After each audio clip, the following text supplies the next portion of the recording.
Et donc, on va vous parler rapidement de l'ordre du jour de ce webinaire. Donc, on est ensemble jusqu'à 15 heures. On va tenir l'horaire. L'objectif, c'est quand même que vous ayez des temps pour pouvoir participer, prendre la parole ou poser des questions par écrit. Donc, à la fin de chaque intervention, on se laissera un petit temps pour ça. Donc, dans un premier temps, il va y avoir Jean-Baptiste qui va pouvoir vous dresser un état des lieux régional des usages de l'IA, qui va présenter tout un projet qui est porté par le mouvement associatif. À la suite de ça, on va aborder les questions de l'évolution technologique, de parfois cette sensation de rater le train ou de se dire que le train va partir sans nous. Et donc, avec l'appui d'Antoine Roland de l'Uriops, nous allons vous présenter un projet que nous avons mis en œuvre et qui a abouti à la création d'une charte pour se questionner un peu sur nos usages. Et à la fin, il y aura Emmanuel Vandamme des Assembleurs qui va pouvoir nous présenter quelques outils ou quelques moyens de se former, de faire commun autour de l'intelligence artificielle. Et donc, Jean-Baptiste, je te laisse la parole. Avec plaisir. Je me présente rapidement, donc Jean-Baptiste Boulan, je travaille comme clerc au mouvement associatif des Hauts-de-France en tant que directeur adjoint, mais sur une mission aussi de...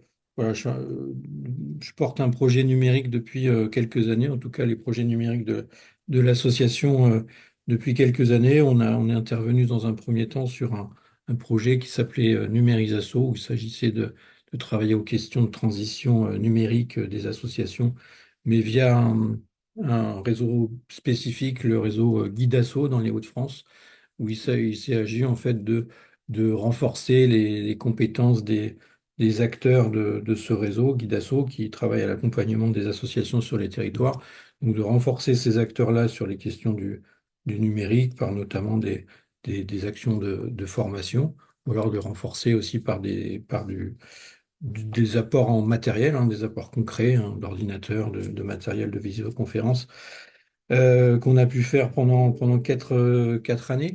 Et depuis le début de cette année, on s'oriente vers une spécificité des questions du numérique, un sujet en émergence, bien entendu, qui est l'intelligence artificielle.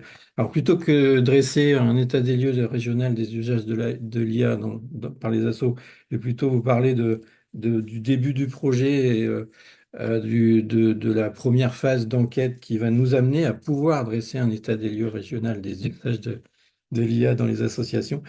Euh, voilà, j'y vais direct. Euh, alors, je crois, voilà. Eh bien, je vais vous parler du coup du projet là qu'on est en train de lancer, qui s'appelle IASO, bien sûr, IA comme intelligence artificielle à destination des associations. Dans la région des Hauts-de-France. Donc, c'est un projet qui est en émergence pour 2 ans, 2026-2027, qui est soutenu par un financement européen, les fonds FEDER. C'est la région de France qui est l'autorité de gestion qui gère ce fonds sur là une entrée spécifique numérique. Donc, il y a différents acteurs qui sont financés les enjeux du numérique en région, et dont ce projet l'IASO là, récemment financé. Alors voilà, on a mis en place ce projet à la suite de Numérisasso avec un collectif d'acteurs, donc d'acteurs associatifs. C'est le mouvement associatif des Hauts-de-France qui porte le consortium avec quatre associations qui agissent à des échelles un peu différentes sur le territoire. La Maison des associations d'Amiens Métropole, la Maison des associations de Tourcoing, le CROSS, donc le Comité régional olympique sportif des Hauts-de-France, et Développement social urbain, qui est une association basée à Boulogne-sur-Mer. Voilà, avec donc ces acteurs, on va mettre en place ce projet donc à destination des associations, où l'idée, c'est d'accompagner le secteur associatif sur cette question de comment prendre en compte cette nouvelle opportunité qui s'offre à nous de l'intelligence artificielle, en ayant vraiment à l'esprit d'avoir voilà, c'est le titre de ce webinaire, hein, d'avoir en tête un usage conscient arriver vers un usage conscient de l'IA. Donc, c'est questionner ce nouvel objet, tant dans ses opportunités, ce qu'elle va pouvoir apporter aux associations, les missions, dans le travail quotidien, dans la facilité à répondre à tous les enjeux du secteur associatif, mais bien sûr en questionnant tous les biais qui peut engendrer, qu'ils soient environnemental, qu'ils soient économiques, qu'ils soient éthiques aussi, parce il y en a de beaucoup de sortes de ces biais. Donc, opportunité, menace, hein, on ne sait pas encore trop comment aujourd'hui le secteur associatif se positionne dans les Hauts-de-France sur ce sujet. Donc, c'est l'objet de la première phase de projet qu'on va lancer. Je vous en parlerai après. C'est une enquête qui a vocation à dresser un état des lieux. Donc le projet sur 2 ans, il va essayer de mobiliser toutes les associations autour de trois grandes catégories d'actions. Des actions de sensibilisation autour de l'intelligence artificielle, hein, c'est là plutôt mettre en avant ce que ça peut engendrer comme opportunité, et puis d'avoir aussi des outils un peu d'animation autour de ce sujet qui permettent de mettre l'intelligence artificielle en débat. On va utiliser notamment je ne sais pas si vous connaissez, mais la bataille de l'IA pour faire ça, qui a une déclinaison, une version économique, économie sociale et solidaire. Donc on va travailler avec ça. On aura un deuxième axe après la sensibilisation qui va bien sûr être un axe de formation de toutes les associations. Là, on veut vraiment avoir une implication très pratique de l'IA liée à quels sont les besoins des associations, ce qu'on va essayer de repérer par le biais de l'enquête également. Donc, formation pratique, on mettra en place une dizaine de modules de formation à l'intelligence artificielle, mais très spécifiquement basés sur le quotidien des associations qui vont en partie travailler sur les aspects de communication, sur les aspects administratifs, hein, là aussi comment travailler la question de la recherche de financement, répondre à des appels à projets, ce genre de choses, les travailler avec l'intelligence artificielle. Le lot suivant, ce sera un lot qui va plutôt concerner l'accompagnement des associations. Et donc là, c'est comment, au sein d'une association, on va essayer de passer de la pratique individuelle à la pratique collective. Ça fait le lien aussi avec ce que Claire va vous présenter là sur la charte IA, où avant de commencer collectivement dans une structure à travailler autour de l'IA, faut se poser certaines questions, se mettre d'accord sur le cadre d'usage et voilà, ce qu'on veut en faire, ce pourquoi on ne veut pas non plus l'utiliser, hein. Le cadre du projet, c'est quand on dit consciente, c'est-à-dire c'est éviter un recours systématique à l'IA, un recours massif et une fuite en avant dans les usages, mais plutôt comprendre ce que c'est pour bien l'utiliser à bon escient et pas oublier qu'il y a déjà des outils numériques qui existent ou d'autres outils hein, qui ne sont pas numériques et qui sont des fois plus adaptés aux besoins. Donc là, l'accompagnement, c'est cette question de voilà, passer de l'individuel au collectif, mais aussi on va essayer de travailler sur du repérage de besoins et des cas d'usage, comment avancer vers un usage, euh, voilà, bon, je vais dire avancé, je me répète, mais aller vers un usage avancé de l'IA pour répondre à certains besoins du secteur associatif. Voilà, donc ce projet-là, transversalement, comme l'ai dit, c'est aussi mettre en débat tous les aspects négatifs de l'IA donc on aura des phases aussi de mise en débat, d'ateliers débat, ce genre de rencontres avec le secteur associatif qui va permettre de se poser des questions et modestement essayer d'y répondre. Voilà.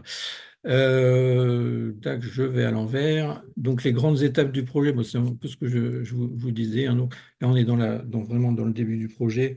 On va chercher à faire un premier diagnostic des usages hein, par le biais d'une enquête. La deuxième étape, ce sera plutôt cet été et cet automne sur la question de la sensibilisation hein, par le biais d'ateliers, d'outils d'animation autour de l'intelligence artificielle.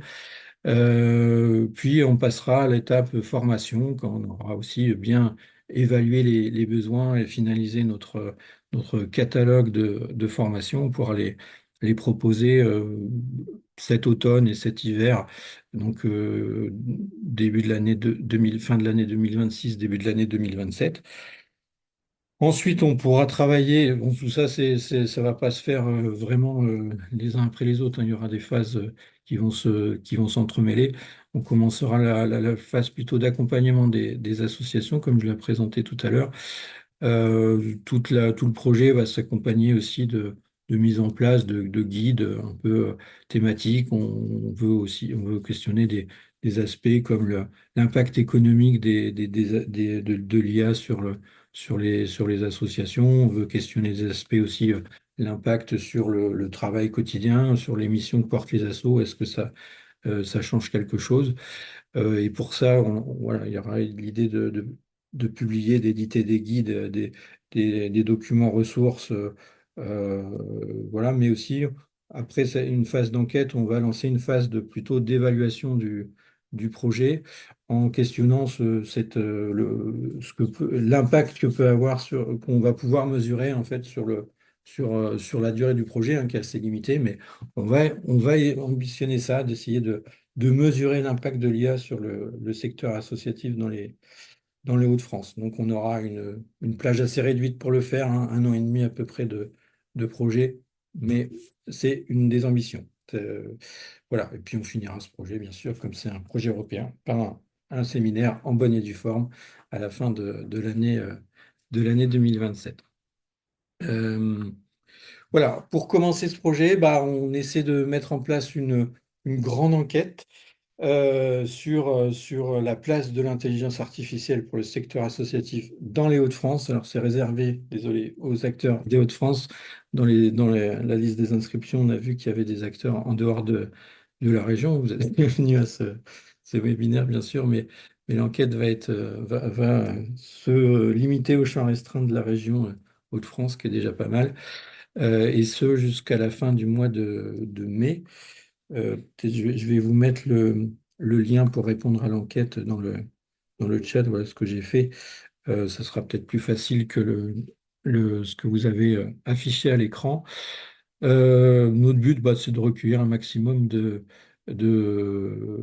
participation pour avoir un panel le plus représentatif possible, hein, pour avoir autant au niveau sectoriel les différents secteurs que peuvent couvrir les associations que de typologie aussi d'associations en termes de taille, hein, où on veut avoir des petites associations, des plus grosses associations, des non-employeuses, des employeuses, tout type d'associations et voir comment elles perçoivent l'intelligence artificielle, comment elle se projette aussi sur son utilisation, et puis voir quels sont déjà, si c'est le cas, les besoins qui peuvent être déjà identifiés, qui vont nourrir notamment notre catalogue de formation. À noter donc que ce questionnaire, on le réalise avec un partenariat avec l'ORVA, l'Observatoire régional de la vie associative, donc qui est une association qui est vraiment spécialisée sur cette question, sur ces questions d'observation. On a la chance d'avoir ce bel outil associatif dans la région. Et donc, c'est l'ORVA qui va traiter techniquement cette enquête et qui va nous produire les premiers résultats qui nous permettront de dresser un état des lieux prochainement. Alors, je pense que ça sera à l'été. Sans doute on organisera un événement tout début d'automne pour faire part des résultats. Mais voilà, ça nous permettra d'avoir une première idée de comment les associations des Hauts-de-France se saisissent et veulent se projeter dans l'utilisation de l'intelligence artificielle. Je vais m'arrêter là. Bah, merci. Est-ce que parmi les participantes, vous avez des questions sur cette présentation, potentiellement sur les coûts, les accès aux différents accompagnements ou aux formations qui seront proposées peut-être? Ça, je peux répondre, hein, tout est gratuit, parce que c'est un projet financé par le FEDER. Donc, bien sûr, toutes les participations sont gratuites et libre hein, pour toutes les structures associatives. Il faut bien sûr être impliqué dans le champ associatif, le secteur associatif dans les Hauts-de-France pour avoir la possibilité d'y participer, mais c'est bien sûr le seul prérequis. Donc, pour le moment, il n'y a pas de questions dans les chats, mais n'hésitez pas. Moi, le plus dur, c'est de poser la première. Peut-être en attendant, je peux continuer et vous parler davantage de la charte. Donc, je laisse Antoine et Emmanuel, qui sont aussi présents dans la vidéo, éventuellement compléter, rebondir. N'hésitez pas à me couper. Du coup, cette charte, elle a été produite dans le cadre d'un accompagnement collectif de 4 structures que vous voyez leur logo à l'écran. Donc, l'Association d'action éducative du Pas-de-Calais, la Fédération des centres sociaux des Pays Picards, et les CPIE Vallée de Lottie et de la Clanche et l'URIOPS Hauts-de-France. Et donc l'objectif de ces 4 structures, c'était de pouvoir répondre à des demandes de leurs adhérents ou des structures qu'elles pouvaient connaître qui commençaient à se poser de plus en plus de questions sur l'IA. Comme je disais tout à l'heure en introduction, avec toujours cette question, voire cette inquiétude, cette petite musique que vous avez peut-être même vous-même en tant que professionnel ou bénévole, que vous pouvez entendre ou ressentir parfois, de se dire est-ce que je suis pas en train de passer à côté de quelque chose qui va être révolutionnaire, de rater un train, ce qui peut parfois engendrer du stress aussi, et créer un rapport qui peut être compliqué avec l'IA. En même temps, se dire je dois le faire, je dois y aller, sinon je passe à côté de toute cette technologie. Mais en même temps, ça me paraît beaucoup, ça me paraît avoir beaucoup d'effets sur mon travail, sur l'organisation du travail plus généralement au sein de l'asso. Et donc, comment on fait? Est-ce que moi je le fais tout seul dans mon coin ou pas? Et donc tous ces questionnements-là, c'est ce qui a pu traverser donc les différentes associations qui ont fait partie de ce collectif. Et donc elles sont venues voir le DLA qui a pu leur proposer un accompagnement du coup des 4 associations ensemble. Il y avait également Uniformation que vous connaissez peut-être si c'est votre OPCO de référence, mais qui est l'opérateur de compétences pour les structures du loisir et d'intérêt général. Pas précisément, mais plus ou moins, qui a pu aussi être présent sur certains temps. Et donc, au fur et à mesure de ces réflexions, on s'est dit que nous, on avait besoin de formaliser et de trouver une manière de aussi pouvoir transmettre cette réflexion qu'on a pu avoir. Et donc, on s'est dit que le format d'une charte, ça allait être le plus utile. Cette charte-là, on l'a formulée plutôt à destination des associations, des structures de l'ESS, voire de l'ensemble des acteurs de l'intérêt général. Donc potentiellement, le vocabulaire sera peut-être pas toujours le plus proche, mais la méthode de travail peut être appliquée à une collectivité territoriale, autant qu'à une asso qui ait des salariés, qui n'ait pas de salariés. C'était un peu l'idée. On a mis tous les outils en Creative Commons. Donc on a pris la licence CC by SA 4.0. Je me suis lancée dans quelque chose de peut-être plus grand que moi en vous citant cette licence, mais en gros ce que ça veut dire derrière, c'est que vous pouvez l'utiliser, vous pouvez en faire ce que vous voulez. Mais il y a pas, mais on demande juste à ce que tous les acteurs qui ont participé à ce travail-là soient cités. Et donc, en parlant des acteurs qui ont été mobilisés, donc il y a eu ces 4 associations-là, le DLA qui est venu pour formaliser l'accompagnement et aussi l'appui des assembleurs qui sont représentés aujourd'hui par Emmanuel, qui pourra intervenir à la fin de ce webinaire. Je peux passer à la slide suivante. Dans le cadre du coup de ce travail de charte, on a fait plusieurs outils. Donc là, vous les voyez tous sur l'écran. Donc le cœur de la charte, bah, c'est la charte. Donc c'est le premier document que vous voyez. C'est un PDF modifiable qui est pré-rempli. Donc là-dessus, nous, on a fait le travail de réfléchir à certains points de sensibilisation, des points importants, puisqu'il y a aussi quand même des enjeux réglementaires qui se posent derrière l'IA, de qu'est-ce qu'on va faire des données qu'on intègre dedans, comment on s'assure de respecter la RGPD dans les informations qu'on peut transmettre, comment aussi éthiquement on est conscient de ce qu'il y a derrière de l'intelligence artificielle, donc potentiellement du vol de contenu artistique, de contenu intellectuel, comment on arrive aussi à se dire en tant que structure de l'ESS avec les valeurs qui nous animent, comment on accepte, où est-ce qu'on met une limite si on en met une. Tout l'objectif que nous, on avait derrière ce travail-là, c'était aussi de faire collectif autour des enjeux des utilisations et des usages de l'IA. Donc, de pas uniquement se dire, moi, je l'utilise parce que techniquement, j'arrive à l'utiliser, mais en tant qu'organisation, on a une réflexion collective sur qu'est-ce qu'on fait de l'IA, comment on l'utilise, Et on peut même aller plus loin et se dire quel outil d'intelligence artificielle j'utilise. Sachant que ça, on n'aura peut-être pas trop le temps d'en parler aujourd'hui, mais c'est de plus en plus compliqué de savoir précisément quel outil d'intelligence artificielle on utilise, parce qu'il y en a de plus en plus qui peuvent être intégrés à des outils qu'on utilisait déjà avant. Ça, c'est des choses qu'on voit de plus en plus. Et donc, au cours de cette charte, l'objectif, c'est de se dire, moi, comment on fait commun sur tout ça. Pour ça, vous avez donc soit la charte en format PDF, soit une trame de charte que vous pouvez personnaliser. Toutes les ressources que je vous cite, vous les trouverez sur le lien qui est en haut, là, sur outils téléchargeables, et je vous le mettrai dans le chat juste après. Pour vous accompagner dans la charte, dans l'adaptation de la charte, on vous a proposé un mode d'emploi, qui est le troisième document. Et donc ce mode d'emploi, il vous permet de structurer la démarche. Je vous montrerai quelques extraits par la suite. Mais il vous permet aussi de parfois avoir du contenu ou des informations sur comment faire pour rebondir sur certains sujets, parce que c'est pas parce qu'on se retrouve avec la personne ou une partie d'un binôme ou d'un trinôme ou quoi que ce soit qui anime la démarche en interne, c'est pas pour autant qu'on est expert du sujet, qu'on est 100% convaincu par l'IA ou alors qu'on est 100% détracteur de l'IA. Donc l'objectif de ce mode d'emploi, c'est de vous donner des billes pour pouvoir exercer votre esprit critique et à la fin vous dire, au regard de nous, notre organisation, notre activité, voilà ce sur quoi on peut se mettre d'accord dans nos usages. Pour vous mettre d'accord sur vos usages, il y a déjà un enjeu quand même de l'identifier. Donc Jean-Baptiste, vous parlez d'une enquête qui est faite à l'échelle de la région. Là, nous, on vous propose un tableau qui peut être complémentaire à 100% de l'enquête, mais qui peut être utilisé en interne avec des bénévoles et des salariés, s'il y a des salariés, pour faire le point sur quand est-ce que j'utilise l'IA.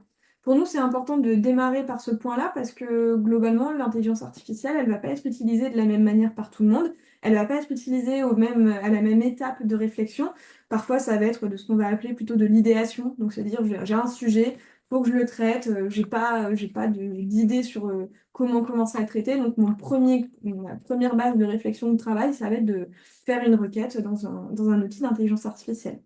Et donc l'objectif, c'est de pouvoir le décliner comme ça en différentes catégories. Nous, dans cet outil, on vous a déjà un petit peu pré-mâché le travail, mais l'idée, c'est que ça puisse être adapté à vous, ce dont vous avez besoin et ce que vous voulez faire. Donc, un outil qu'on vous conseille de plutôt compléter collectivement. Enfin, le dernier outil, c'est un outil ressource qu'on a appelé Pour aller plus loin.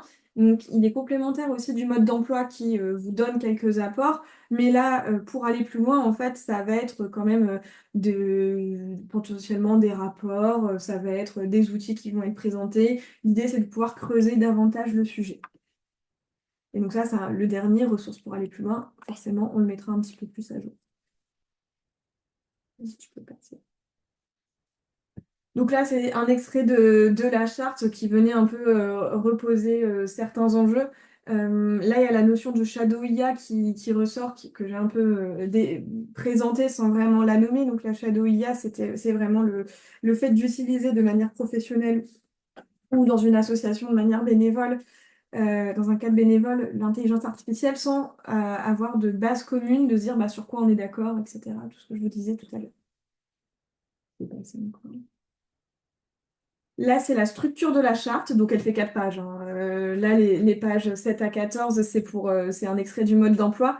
Donc la charte, elle est structurée en un préambule qui a pour objectif de venir poser, vous, la méthode que vous avez pu mettre en place pour aboutir à cette charte, qui va pouvoir aussi poser des questions de mise à jour de la charte.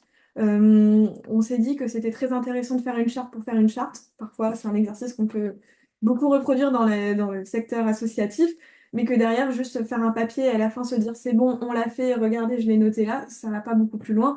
Et donc, il y a quand même un enjeu de comment on fait vivre la démarche, le travail. La charte peut être une manière de formaliser les choses, mais c'est pas une finalité en soi. L'évolution réglementaire ou technologique peut aussi imposer de devoir mettre à jour régulièrement la charte. Donc ça, c'est des choses qu'on nous propose d'aborder au cours de la partie préambule. Ensuite, on va avoir des principes généraux d'usage de l'intelligence artificielle, à la fois sur la question de la protection des données, donc toute la notion de réglementation européenne sur la gestion des données personnelles, et sur la transparence, la traçabilité et la responsabilité. Là-dedans, ça va surtout être des questions qui se posent de bah, quand j'utilise l'IA, est-ce que je le communique? Est-ce que je le dis déjà au moins en interne? Est-ce que je le dis en externe? comment je sais quelle donnée, enfin, quand je donne une donnée à l'IA, comment je sais ce qui en est fait. Si je ne sais pas ce qui en est fait, comment je m'assure qu'il n'y ait pas d'enjeu derrière de perte de données. Et puis, de responsabilité vis-à-vis des informations qu'on peut rentrer dedans. La partie engagement et recommandation, on s'est beaucoup posé la question de comment on faisait, est-ce qu'il y avait un enjeu à peut-être interdire des pratiques dans cette charte à l'échelle d'une organisation.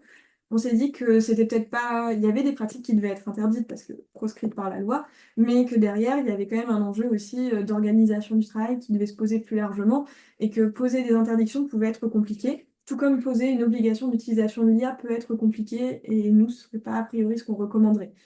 Et donc, on vous propose à la fois d'avoir des engagements et des recommandations sur les usages en interne, sur la qualité de vie et des conditions de travail. Donc ça, a priori, ça a l'air d'être très tourné pour des associations employeuses, mais même en tant qu'asso non employeuse, on s'y retrouve toujours dedans parce que euh, derrière, quand on est bénévole, on peut quand même réaliser une forme de travail. Ce ne sera pas du salariat, ce sera du travail. Mais donc, on peut aussi se retrouver là-dedans. Et après, bien sûr, comme ça a pu être mentionné tout à l'heure par Jean-Baptiste, les questions de sobriété numérique et les impacts environnementaux de l'IA qui sont relativement documentés. Pour pas prendre plus de temps, ça ne s'entira pas là-dessus, mais il y a aussi une checklist qu'on vous propose sur des questions à se poser avant d'avoir recours à l'IA. Donc l'idée, c'est d'avoir 5 questions, à la fois sur quel outil je vais utiliser, mais aussi à quel besoin ça répond. L'enjeu qu'il y a derrière, c'est de toujours continuer la sensibilisation, à se dire, le numérique, globalement, les outils numériques sont des outils. Mais derrière, ils doivent répondre à des besoins. Et là, ce qu'on voit de plus en plus avec le numérique, mais qui est encore plus exacerbé avec l'IA, c'est que l'outil va venir se être positionné avant les besoins. Et donc, on revient presque au débat qu'on pouvait avoir au 19e, 20e siècle sur l'homme au service de la machine. Là, on est un petit peu dedans aussi, mais ce serait peut-être plus l'humain au service du numérique. Et à la fin de la charte, il y a une phase qui est 100% personnalisable là, et qui reprend des exemples d'usage, de règles ou de bonnes pratiques que vous allez pouvoir positionner au sein de l'association. Donc, tu peux passer à la slide suivante. Donc là, je vous ai mis un exemple. Il y a quelques exemples qui vont suivre, mais peut-être qu'on ne va pas tous les faire. Ça, c'est des extraits du mode d'emploi, donc tout ça, vous le verrez. Et donc là, c'est par exemple comment on arrive à penser l'évolution de la charte ou le suivi de la charte pour répondre aux besoins d'évolution de l'organisation interne, etc. Et donc là, nous, par exemple, les recommandations qu'on peut faire quand on est une structure qui est employeuse, on a l'obligation d'écrire et de mettre à jour annuellement un document unique d'évaluation des risques professionnels, que vous connaissez peut-être, le DUERP. Et donc, l'idée, ce serait peut-être de se dire, ben, puisqu'on a ce document-là qui doit être mis à jour annuellement, peut-être que la charte, ça vaudrait le coup, la charte des usages de l'IA, ça vaudrait le coup de la remettre à jour aussi en même temps. Passe. Ouais. Et donc après, on fait aussi le lien avec différents dispositifs d'accompagnement. Donc IASO qui a pu être présenté par Jean-Baptiste, mais donc le DLA qui peut aussi accompagner les structures de l'ESS qui sont employeuses qui peuvent se questionner sur leurs usages du numérique. Il y a également Guidasso qui est un acteur de proximité et qui permet d'accompagner toutes les associations. Donc là, vous avez le site guidasso-hdf.org sur lequel vous aurez la cartographie avec tous les acteurs de proximité. Et puis les têtes de réseau qui se spécialisent aussi sur les questions d'intelligence artificielle. Globalement, la plupart des têtes de réseau actuellement se posent ces questions-là. Donc si jamais vous avez la chance d'être fédéré ou le souhait de vous fédérer, de rejoindre une tête de réseau, ça peut toujours être intéressant d'aborder ce sujet. Comme ça, vous serez potentiellement mis en lien avec d'autres associations qui pourraient poser les mêmes questions et qui seraient de votre secteur.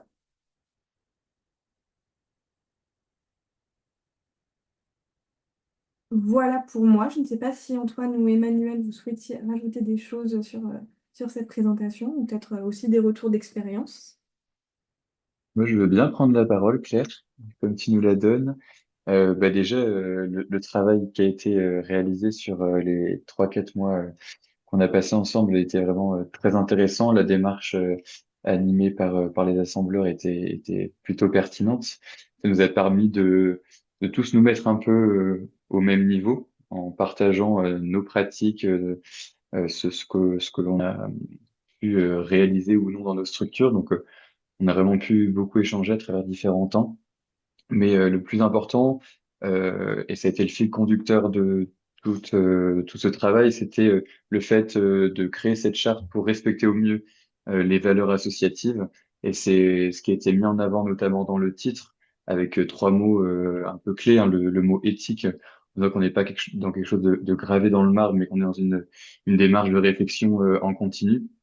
Donc c'est un document, un texte, mais qui peut évoluer sur une structure et puis aussi dans le temps. Le volet responsable, qui va aussi avec la transparence. On est d'autant plus responsable en tant que structure quand il y a de la transparence sur les usages, sur les pratiques en interne. Et puis le volet solidaire, dans le cadre où l'intelligence artificielle peut venir soutenir certaines de nos pratiques, optimiser peut-être un petit peu le temps dans un but non lucratif pour le coup, mais plutôt pour soutenir les modèles économiques. Donc voilà, c'est trois mots qui étaient importants, partagés, qui ont fait l'objet de plein de discussions. Moi, j'étais très content de pouvoir faire partie de ce groupe de travail. Et puis, je trouve que le format qui vous est proposé est intéressant parce que vous avez un format vraiment très court avec des documents complémentaires qui viennent corroborer un petit peu ce qu'on a mis. Et c'est pas injonctif. Et ça, je pense, enfin, tu en as parlé, Claire, mais c'est important de le rappeler. Voilà un petit peu ce que j'avais en tête par rapport au travail vécu. Et peut-être pour compléter, juste réinsister sur ce que disait Claire sur le côté enjeu technologique numérique et enjeu humain organisationnel. On dit souvent que les technologies sont neutres, tout dépend de ce qu'on en fait. Moi, j'ai l'impression qu'on arrive un petit peu au bout de ce modèle-là, avec aujourd'hui des éditeurs derrière les solutions logicielles, et notamment d'IA, qui sont quand même de moins en moins neutres dans l'évolution de la démocratie, de la marche du monde. Donc, il est important par rapport à ce genre de technologie de prendre le recul nécessaire. Et quand je dis prendre le recul nécessaire, c'est éviter un écueil qui est bon, bah, derrière ça, il y a les big tech, il y a les GAFA, machin, c'est mauvais, donc on n'y va pas, parce qu'on se priverait d'une technologie qui, de manière évidente, a quand même de nombreux avantages. Et puis, toutes les IA ne sont pas issues de ces éditeurs-là. Et puis, il y a un autre écueil qui est on fonce dedans à tête baissée, c'est la nouveauté, on y va et on se sert de l'IA pour tout sans vraiment être conscient des différents impacts.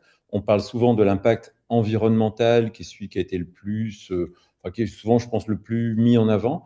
Mais il y a des impacts cognitifs, il y a des impacts en termes d'évolution des métiers, d'évolution des organisations, d'ambiance de travail, donc de risques psychosociaux. Voilà, donc c'est des choses qu'on a discuté assez longuement dans le travail d'élaboration sur la charte et qui sont vraiment importants à prendre en compte. Et pour nous, l'important, c'était vraiment d'amener à poser toutes ces questions-là. Comme le disait Claire, comme le disait Antoine, il n'y a pas de bonne solution. Il ne faut surtout pas être dans une injonction à chacun de faire son chemin par rapport à ça. Mais ce qui est important, c'est de disposer des éléments pour se positionner, pour décider du bon usage. Et le bon usage pour une asso ne sera pas le même que pour une autre. Cet usage, il a vocation à changer. Les technologies évoluent quand même très très vite. L'IA, ça va vraiment très très vite. On a souvent dit là pareil que les technologies, nouvelles technologies, le numérique, ça avance vite, mais là, on change quand même un petit peu d'ordre de grandeur en termes de vitesse. Et donc, il faut aussi se dire que une charte 2026 sera peut-être plus du tout pertinente en 2027, il faudra la faire évoluer. Et c'est pour ça aussi qu'on a proposé cette logique de commun, c'est-à-dire que là, il y a un petit noyau de structures qui ont contribué pour produire ce document. L'idée est vraiment que tout le monde puisse s'emparer du document et repartager ses propres évolutions, ses propres réflexions pour en faire vraiment un outil partagé qui appartient à la communauté des utilisateurs, avec une petite gouvernance qui pourrait être mise en place à terme quand il y a un groupe d'utilisateurs suffisamment important, pour gagner du temps et pour éviter de repasser par toutes les étapes de réflexion qui ont eu lieu, mais en même temps, avec plein d'éléments permettant de personnaliser, parce que comme je le disais, il est important que chacun ait sa propre charte et sa propre vision et interprétation de l'IA et de ses usages dans son association. Et ce format auquel on est arrivé d'un PDF modifiable, je trouve vraiment très intéressant. C'était vraiment le fruit d'une réflexion collective pour articuler des choses qui sont relativement théoriques ou politiques, mais du coup aussi très importantes, et puis une entrée très pratique, hein, comme le disait aussi très bien Claire, une charte de 20 pages que les gens ne vont pas lire, ça sert à rien. Donc là, on est sur un document qui est relativement simple, qui est relativement clair, lisible, et je pense que ça peut être un élément important dans sa trajectoire et son usage futur. Voilà.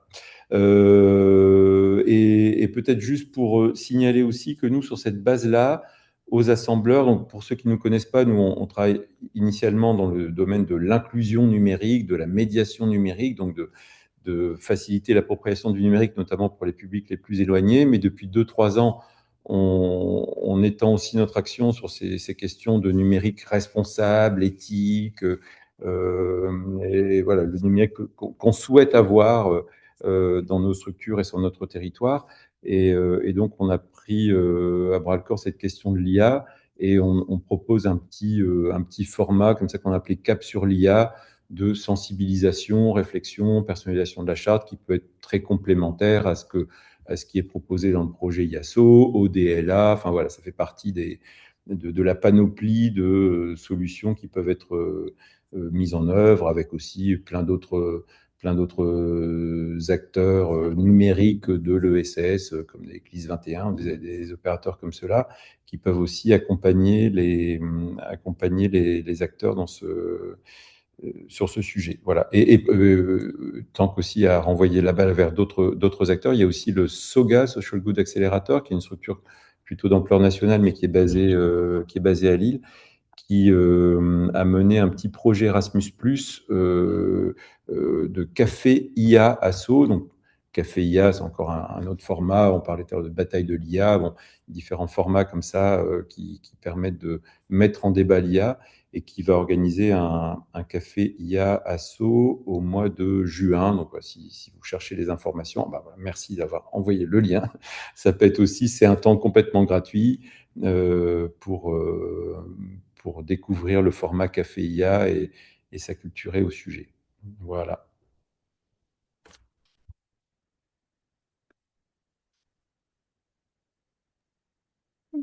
Merci beaucoup, Emmanuel. Et donc, du coup, l'objectif là, c'était aussi peut-être de prendre un peu de recul sur des outils que tu as pu mentionner peut-être rapidement, mais sur lesquels ça vaudrait peut-être le coup de revenir. Donc, le café IA, tous les outils de sensibilisation globalement qui peuvent être utilisés au sein d'une structure de l'ESS pour sensibiliser ses collègues, ses administrateurs, ou faire le lien avec avec l'équipe.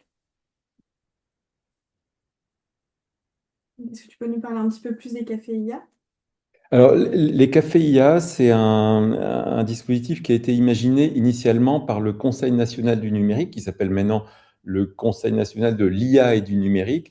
Ça a donné lieu à la création d'une mission spécifique, mission Café IA, donc il y a une mission qui dépend de l'État et qui a pour objectif de développer ce format de Café IA qui est un temps de réflexion, sensibilisation, partage d'expérience autour de l'IA. Donc, il y a plein de façons de faire des cafés IA. On peut faire un café IA avec des habitants sur un territoire dans un lieu de médiation numérique. On peut faire un café IA dans une organisation avec l'équipe. On peut faire des cafés IA comme les cafés IA associations que propose le SOGA. Donc, eux, ils travaillent vraiment sur l'IA et l'ESS. Donc là, il y a un café IA association. Et ils développent aussi plus globalement des réflexions sur les questions IA numérique et ESS.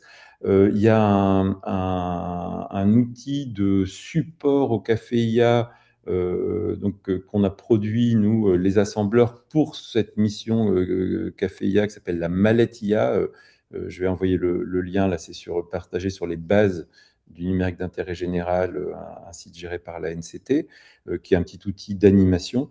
Et il y a aussi des approches plus fresques, il y a la bataille de l'IA dont parlait Jean-Baptiste. Voilà, il y a différents formats comme ça qui sont pour la plupart, alors soit en licence libre, soit soit d'accès gratuit et qui permettent donc de télécharger des ressources et d'animer dans votre propre environnement ce type de temps, voire parfois des formations à l'usage de ces outils-là pour que les acteurs pouvant développer ces actions soient les plus autonomes possibles.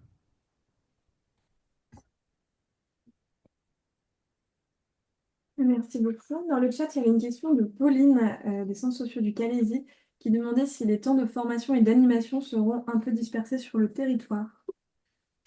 Bien, on fera en sorte que oui, mais disperser, c'est que ce soit, enfin, faire en sorte que ça soit accessible. On n'a pas encore défini les modalités, hein. Il y aura sans doute un mix entre distanciel et présentiel, mais bon, pour les présentiels, on fera en sorte que ça soit plutôt central au niveau de la région et dans la mesure de possible, plus facilement possible accessible pour tout le monde. Mais voilà, on est conscient de ces enjeux, mais je ne peux pas vous en dire plus pour l'instant. Donc après, on a pu vous mettre plein de ressources différentes dans le chat, certains qu'on a envoyés en double, mais comme ça, vous êtes sûr de les avoir. Ça me paraît, n'hésitez pas à les télécharger et à regarder au moment où vous avez le temps et l'énergie disponible.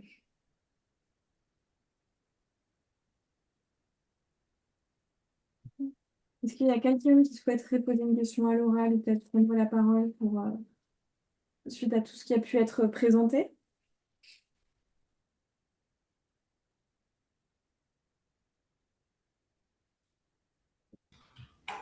Bah, moi, je veux bien juste vous dire merci. Je sais pas si vous m'entendez. Ouais, si, c'est bon. Pour la charte, parce que du coup, donc moi, je travaille pour les centres sociaux du Calaisis sur un projet qui s'appelle Centres sociaux acteurs des transitions. Donc, dans tout le Nord et le Pas-de-Calais, il y a des chargés de transition comme moi qui travaillent et sur la transition numérique et sur la transition écologique. Et en tout cas, l'IA, c'est vraiment un sujet qui revient beaucoup et qui va être traité aussi dans les centres sociaux et avec les équipes et avec les habitants, habitantes. Donc, enfin, moi, c'était sur la liste des trucs à faire, de trouver des supports de chartes, enfin voilà quoi. Donc, je découvre que j'ai tout d'un coup beaucoup moins de travail à faire. Enfin, je dois toujours aller rencontrer les équipes, etc. Mais en tout cas, c'est précieux d'avoir ça comme base de travail. Enfin, donc voilà, merci. Et donc l'objectif peut-être sur la charte de l'IA, c'était d'avoir des outils qui puissent être utilisés en autonomie, si jamais c'était le souhait. Mais après, s'il y a besoin de venir les présenter ou de faire la médiation autour ou de quoi que ce soit, nous, du coup, on est 5 structures associées, 6 même, associées sur ce travail-là. Donc on trouvera toujours quelqu'un qui pourra venir aider ou même prendre le temps de s'appeler pour en discuter.